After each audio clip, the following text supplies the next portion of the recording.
بسم اللہ الرحمن الرحیم نحمدہ ونصلی علی رسولہ الکریم۔ معاملات کا حصہ شریعت میں بہت اہمیت کا حامل ہے، اور قرآن کریم میں اللہ رب العزت نے ارشاد فرمایا، یا ایھا الذین آمنوا لا تأکلوا اموالکم بینکم بالباطل الا ان تکون تجارۃ عن تراض منکم۔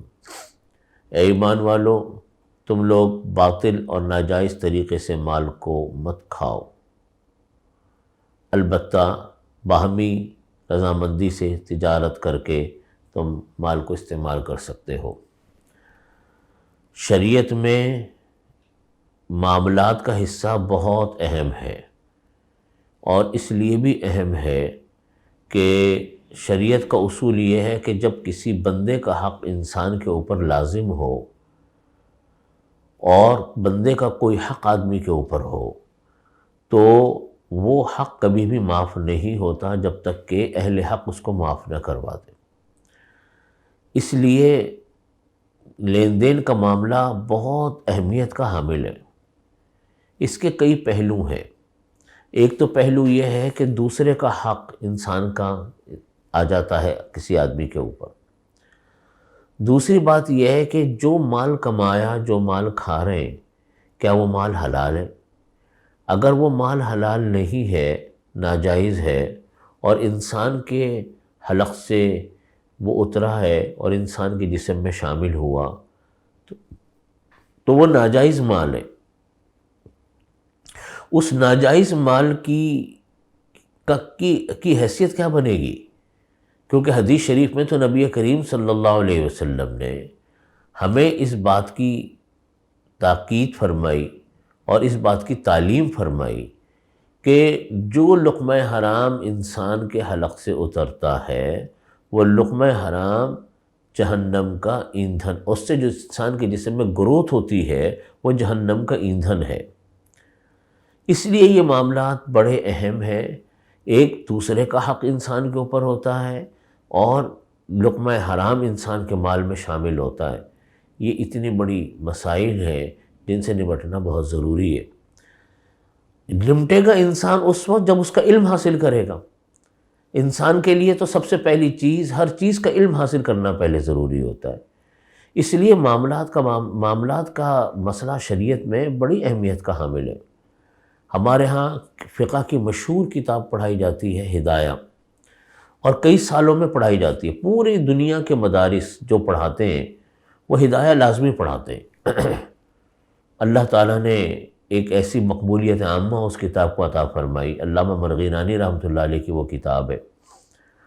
تو اس ہدایہ کے 4 حصے ہیں۔ عبادات کا صرف ایک حصہ ہے، حصہ اول، جلد اول جس کو ہم کہتے ہیں، عبادات کا، نماز، روزہ، حج، زکوٰۃ۔ باقی اس کے جو 3 حصے ہیں وہ معاملات کے ہیں۔ معاملات سے مراد ہے گھریلو معاملات ہیں، روپے پیسے کے معاملات ہیں، نکاح کے، شادی بیاہ کے معاملات ہیں۔ تو یہ حصے شریعت میں بڑی اہمیت کے حامل ہیں، اسی لیے اس کی طرف بہت توجہ کرنے کی ضرورت ہے۔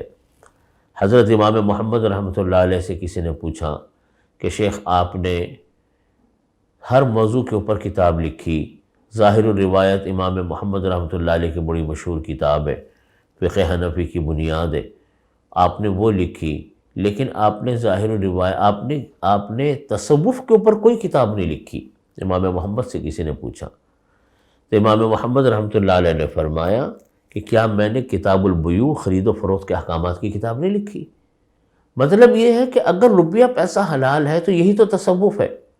انسان کے جسم میں اگر حلال پیسہ شامل ہوگا، حلال پیسہ داخل ہوگا تو اچھے خیالات آئیں گے۔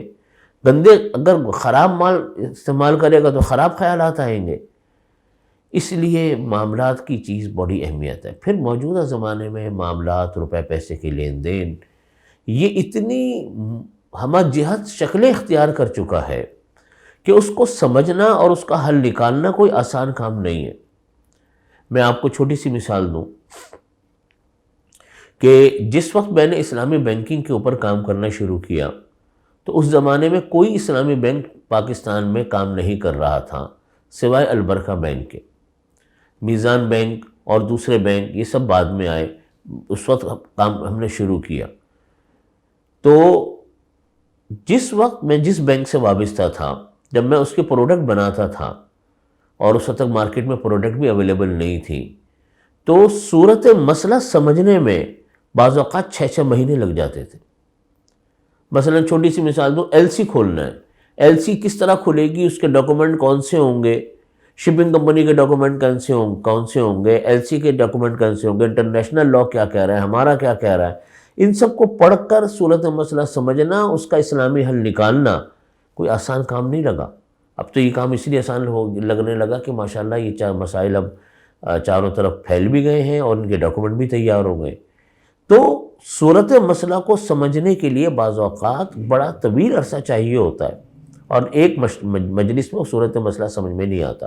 اور آج کل جو دنیا بھر کے اندر جو تجارتی شکلیں رائج ہیں، کاروبار کی شکلیں رائج ہیں، نت نئے معاملات دنیا بھر میں وجود میں آتے ہیں، تو یہ ایک بڑا پیچیدہ مرحلہ ہے، اور اس کا حل نکالنا بھی علماء کا ہی کام ہے۔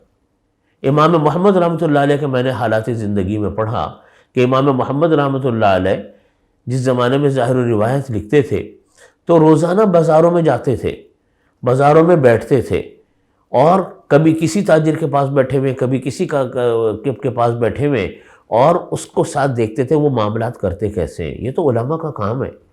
میرے دادا حضرت مفتی محمد شفیع صاحب رحمۃ اللہ علیہ جو بانی ہے دارالعلوم کراچی کے، وہ فرمایا کرتے تھے کہ اگر علماء اور مفتیان اکرام ان مسائل میں جو انسان کی بنیادی ضروریات کے مسائل ہیں، جو ناگزیر مسائل ہیں، ان میں اگر صرف یہ کہتے رہیں گے کہ صاحب یہ ناجائز ہے ناجائز ہے، تو لوگوں کا ایمان خطرے میں پڑ جائے گا۔ فرمایا کرتے تھے کہ عالم اور مولوی کا کام یہ ہے، مفتی کا کام یہ ہے کہ جب وہ کسی اہم مسئلے کا کوئی ناجائز کہے تو اس کا اسلامی حل بھی بتائے تاکہ لوگوں کا ایمان خراب نہ ہو۔ اسلامی حل اس وقت بتایا جائے گا جب ہم اس کو سمجھیں گے، اس کو پڑھیں گے، اس کی شکلیں دیکھیں گے۔ اس وقت حرام جو پورے دنیا میں حرام پھیلا ہے، ایک بہت بڑی وجہ یہ بھی پیش آئی کہ ہم لوگوں نے، ہمارے طبقے نے اس موضوع کے اوپر بہت زیادہ کام پہلے زمانے میں نہیں، پہلے زمانے میں تو ہوتا تھا، کچھ عرصے سے اس کے اوپر کام میں فرق آیا۔ نتیجہ یہ ہوا کہ ہم ان کو مسائل کو صحیح طریقے سے بتا نہیں پائے، ایڈریس نہیں کر پائے۔ اب الحمدللہ ہمارے اکابرین نے، ہمارے بزرگان دین نے پچھلے کئی اشروں سے اس کے اوپر سخت محنت کی، اور نیچے کے لوگوں کو یہ چیزیں سکھلائیں، ہم لوگوں کو سکھلائیں، بعد میں لوگوں کو بتائیں، کتابیں لکھیں۔ آج الحمدللہ اسلامی بینکاری کا کام، تجارتی کمپنیوں کا کام، مختلف اداروں کے اندر کام آج الحمدللہ ہو رہے ہیں، اور ہمارے علماء ان کمپنیوں کے اندر جا کر وہ ان لوگوں کو رہنمائی کر رہے ہیں کہ آپ اپنے تجارتی کاموں کو کیسے چلائیں۔ یہ ایک بہت بنیادی بڑا اہم کام ہے، اس کے بغیر مسئلہ حل نہیں ہوگا، اس کے بغیر ہم حرام سے نمٹ نہیں سکیں گے۔ میں آپ کو سچ عرض کرتا ہوں، واعظ و نصیحت سے حرام ختم ہونے والا نہیں۔ ہم واعظ کرتے رہیں، نصیحتیں کرتے رہیں، خطبے دیتے رہیں کہ صاحب حرام نہ کھائیں، حرام نہ کھائیں، لیکن لوگوں کو ہم اس کا کوئی حل نہ بتائیں، لوگوں کے پروڈکٹ پڑھ کر ہم لوگوں کو یہ نہ بتائیں کہ اس کے جائز طریقے کون سے ہیں، قابل عمل صورتیں کون سی ہیں، تو اس کے بغیر گزارا ممکن نہیں ہے۔ محض واعظ و نصیحتوں سے سود ختم نہیں ہوگا۔ اس لیے تمام علماء اکرام کی ذمہ داری ہے کہ موجودہ مسائل کو سمجھیں۔ من لم یعرف اہل زمانہ فہو جاہل، جو حضرات علماء اکرام نے یہ بات لکھی ہے کہ جو انسان اہل زمانے کے حالات سے واقف نہ ہو، ان کی شکلوں سے واقف نہ ہو، صورتوں سے واقف نہ ہو، تو وہ جاہل ہے۔ اس لیے آج پوری دنیا تجارتی کام کرتی ہے، پوری دنیا میں تجارت ہمیشہ سے ہے، رہے گی۔ علماء کو تجارت کی شکلیں پتہ نہ ہو، علماء کو ان کی اصطلاحات پتہ نہ ہو، علماء کو ان کی شکلیں اور ان کی صورتیں ان کو معلوم نہ ہو کہ کون سی تجارتی شکل کون سی ہے، پھر لوگ آ کر آپ سے سوال کریں علماء سے اور علماء نہ بتا پائیں، یہ ہمارے فرض منصبی کے خلاف ہے۔ علماء کا فرض منصبی یہ ہے کہ جو معاشرے کی ضروریات ہیں اس کو سیکھنا، اس کا حل بتانا، رہنمائی کرنا، یہ علماء کی ذمہ داری ہے۔ میں اس لیے اپنے تمام علماء اکرام سے، مفتیان اکرام سے اور تمام مشائخ سے جو حضرات میری بات سن رہے ہیں، میں یہی درخواست عرض کرتا ہوں کہ اپنے اوقات میں سے ہمیں لوگوں کو ان کاموں کے سیکھنے کے لیے وقت نکالنا چاہیے۔ کمپنیوں میں دیکھیں، بینکوں کے معاملات کو دیکھیں، اسلامک فنڈز کو دیکھیں، تکافل کو دیکھیں، لمیٹڈ کمپنیز کو دیکھیں، پبلک کمپنیز کو دیکھیں اور ان کے مسائل کو سمجھیں، ان کا حل بتائیں اور کوشش کریں۔ انشاءاللہ جب لوگوں کے سامنے یہ صورتیں آئیں گی تو ایک بہت بڑا ذریعہ لوگوں کو اس کو سیکھنے کا، عمل کرنے کا ملے گا، اور معاشرے سے آہستہ آہستہ حرام شکلیں، حرام چیزیں ختم ہوں گی۔ آج جوا کتنا عام ہے، رشوت کتنی عام ہے، سود ہماری پورے معاشرے کے اندر پھیلا پڑا ہے، یہ کیسے ختم ہوگا؟ حرام کبیرہ محرمات ہیں، یہ تو وہ محرمات ہیں جن کے بارے میں آیا کہ کوئی انسان ان حرام میں مبتلا ہو تو اللہ تعالیٰ اس کی دعا کو قبول نہیں فرماتے۔ جب دعا قبول نہیں ہوگی تو کیا رہے گی ہمارے پاس؟ اس لیے ہمیں ان چیزوں کو سیکھ کر لوگوں کو حل بتانا چاہیے۔ اس میں ہمیں محنت بھی بہت کرنے کی ضرورت ہے۔ جب ہم ان مسئلوں کو سیکھیں، ان کو مسئلے کو کتابوں میں نکالیں۔ میں حضرات علماء کرام کی خدمت میں ایک بات ان کے استفادے کے لیے عرض کرنا چاہتا ہوں۔ جب میں نے اسلامی بینکاری کا کام شروع کیا تو میرے والد محترم حضرت مفتی محمد رفیع عثمانی صاحب دامت برکاتہم العالی نے مجھ کو یہ نصیحت فرمائی کہ دیکھو، جب تمہارے پاس کوئی اسلامی بینکنگ کا یا کوئی بھی مسئلہ اہم آئے معاملات والا، اور جس کا حل تمہیں کتابوں میں نہیں مل رہا ہے اور انسان کو اپنی محنت سے اس کا حل نکالنا ہے، تو سب سے پہلے وہ مسئلہ آپ نصوص میں تلاش کرو۔ قرآن پاک میں دیکھو کون سی آیت اس کے اوپر فٹ ہوگی۔ قرآن پاک کی جب کوئی آیت اس کے اوپر نظر آئے تو آپ دیکھو اس کی شرح میں حضرات مفسرین نے کیا کلام کیا۔ اس کے بعد اس مسئلے کو حدیث میں نکالو، حدیث شریف پڑھو، حدیث میں حضرات محدثین کے کلام کو دیکھو کہ انہوں نے اس کی کیا تشریح کی ہے، حضرات فقہاء کرام نے اس حدیث کا کیا مطلب اخذ کیا۔ پھر فرمایا کہ اس مسئلے کو تم متون میں نکالنا۔ متون، فقہ حنفی کے متون جو ہیں، قدوری، کنز، وقایہ، ان مسئلے میں نکالو۔ متون میں نکال کر فرمایا کہ پھر اس مسئلے کو شروع میں نکالو۔ شروع میں نکالنے کا مطلب ہے ہدایہ ہے، یہ شرح ہے، پھر البحر الرائق ہے، شامی ہے، بدائع الصنائع ہے، یہ ساری شروحات میں آتی ہیں، اس میں نکالو۔